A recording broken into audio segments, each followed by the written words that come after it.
All I'll say is I don't know too many pharmaceutical companies that are hurting economically. They seem to always find a way to recoup their costs and make a buck. So, like they'll be just fine no matter what, I suspect. Um, I do agree with you though that like not investing in R&D, not investing, in and using this war on our education institutions to pull back funding for some of these R&D things and HIV and AIDS and cancer. It's like why that makes no sense to me from a humanity standpoint, from a so-called Christian standpoint, which these people all claim to be, by the way, and talk about all the time, as well as just from an economic standpoint, the ability to foster the next line of life-saving drugs is both the right thing to do from a human standpoint, but it's also incredibly profitable for our country too. So failing to invest in the future. Um, will only cost us more money later on. And if someone else does it, by the way, from another country, then we're at their mercy too. Yeah, I agree. I agree. There's so much despondent news these days. So I want to move on to something very positive. I have to say, I don't think I've ever been more satisfied in recent memory, or frankly, more impressed with a military move than that drone operation that Ukraine pulled off on Russia, where they destroyed over a third of all their high capacity bombers, which, by the way, they're not able to rebuild. And it was just absolutely ingenious. I put this up with with the exploding pagers with for Hezbollah. Yeah, Just the the Oh pagers, sheer yeah, yeah. that's right. ingenuity of it. It really is.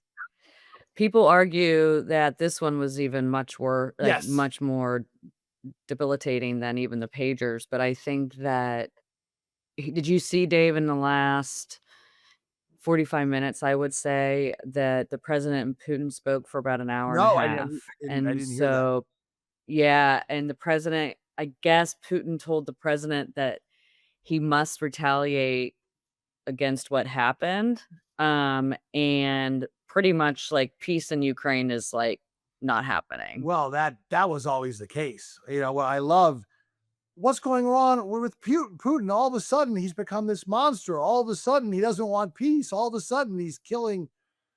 He's been there. He's been there the whole time. I think that the question is, will President Trump finally put some bite behind his bark in terms of sanctions? Because I think he hates being viewed as a failure. He hates being viewed as someone who can't keep his promises. And this ending the war in a day was a big one. And he's also, I think, himself starting to see that Putin is playing him. So we'll see. I don't. I don't think Congress gives Ukraine more money. I just don't. I don't think they authorize it.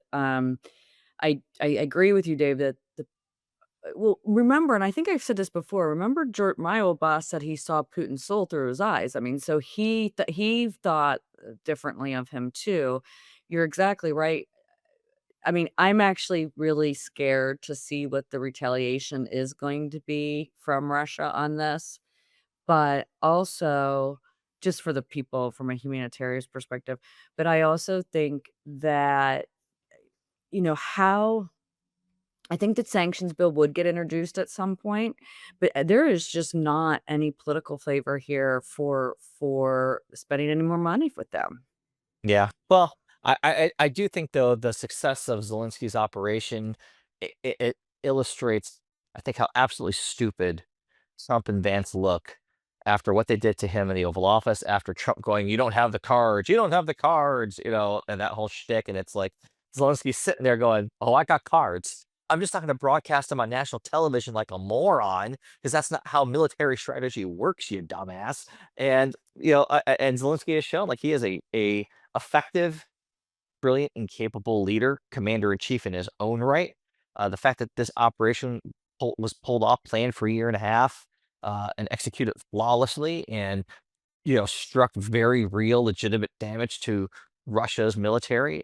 It is a huge ego wound for Putin, which is why I agree with Ashley. I'm very concerned about what the retaliation will be.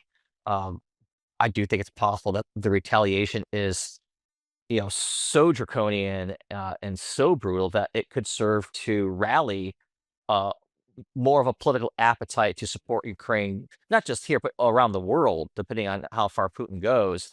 And so, it will come with a tremendous human cost, but it might be the thing that Ukraine needs to get a second wind of support to And continue Donald this Trump battle. loves winners. He loves strength, and so this may boost Zelensky's stock a little bit in him. But I do agree.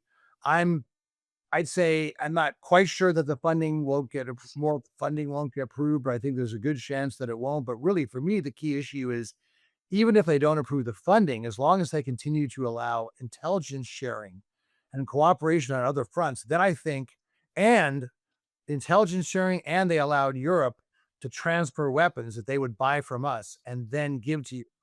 So Hmm. sometimes it's Yeah, I think those they two are things allowing that that I as of think right you can now. still Yeah. survive even if we don't give them additional funding. But I don't know what you folks think.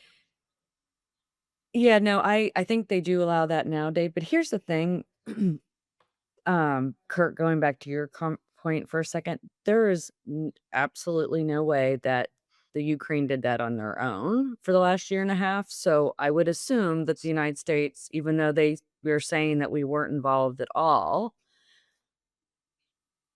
I'm assuming we would probably give them some direction. There's very few countries that can pull that off, what they did. I mean, Israel's one. They're, have a lot going on themselves. So Yeah. Yeah. Yeah. Again, I think that there's more, at least international support for Zelensky, and intelligence sharing and resource sharing, even if some of it's dried up a little bit on our end. I do think other nations, especially in the European Union, are stepping up behind the scenes and will continue to do so. And again, I think that whatever Putin does, I'll put it this way: the worse it is in terms of retaliation, the more support that will engender for Ukraine, I suspect, Yeah, internationally. I think that's absolutely true. Well, folks, I think we're gonna have to leave it there. Always so much more to talk about than we have time for. But it's been another great show, and I thank all of you for joining us. And we will see you next time on Practically Political. For Kurt Bardella and for Ashley Davis, I'm Dave Spencer saying thanks so much for joining us.